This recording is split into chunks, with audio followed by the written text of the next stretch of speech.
LEGO Star Wars The Skywalker Saga from TT Games and Warner Brothers released yesterday, and I've been enjoying my playthrough of the story episodes on the Nintendo Switch so far, and I'm here to give you my thoughts on this newest and ambitious LEGO Star Wars entry, and let you know why you should pick it up and play this one.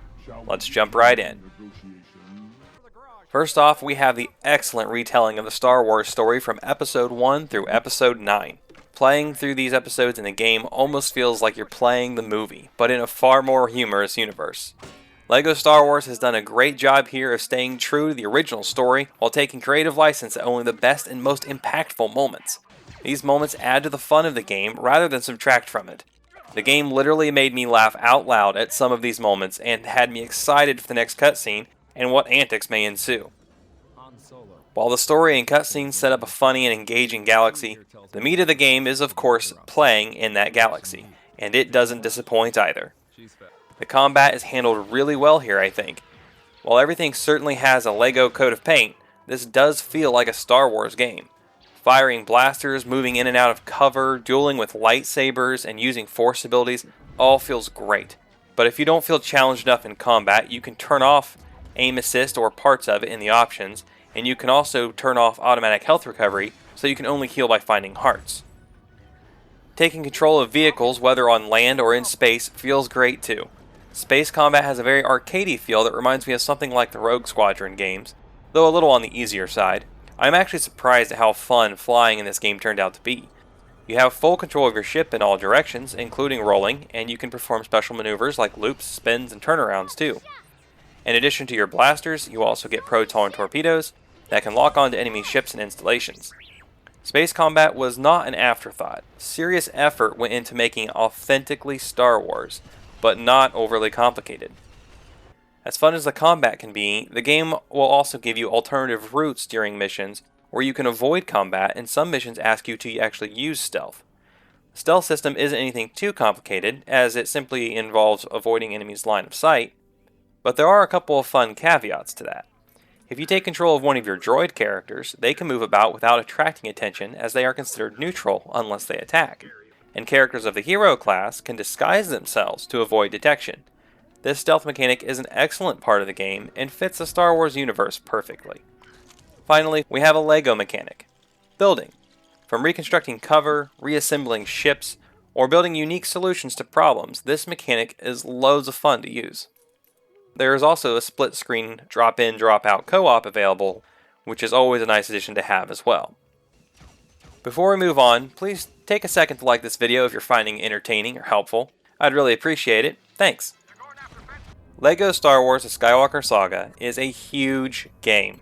There are nearly 400 playable characters to unlock and over 100 ships.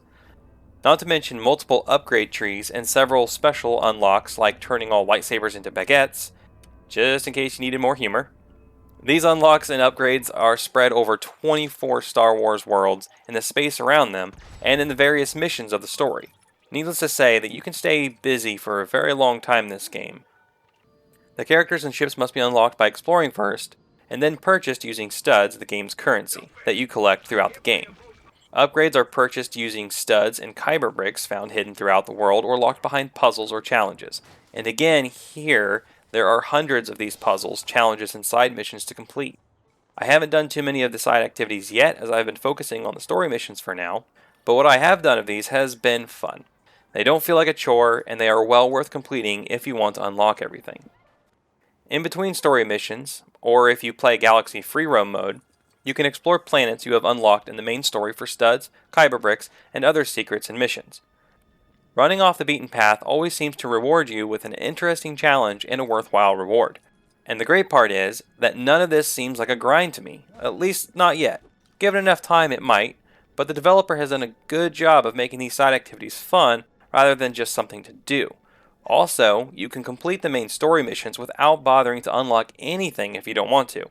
This definitely helps alleviate the grindy feel because you don't have to grind at all to complete the game.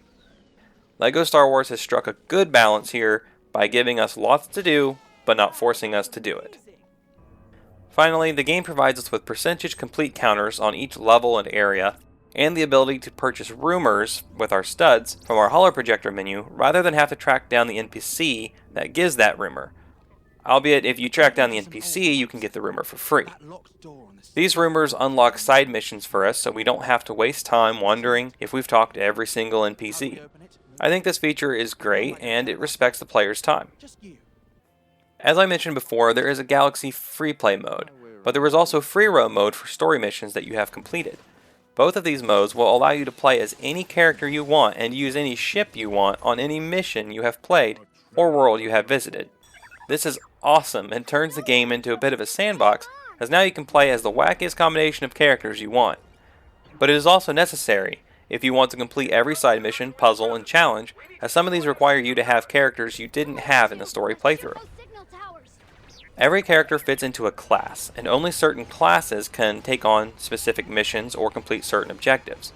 Being able to play the game again, but with different characters and ships, is one of my favorite features in this game. When it comes to the graphics and sound, they're both beautiful. The graphics and attention to detail on the models are top-notch, and I haven't had any issues with the frame rate on my Switch playing in docked mode. For the sound, all your Star Wars classic orchestral greats are here, as well as the sound effects for blasters, lightsabers, and even the ships. All the lines in the game are fully voiced, and the voice acting is excellent.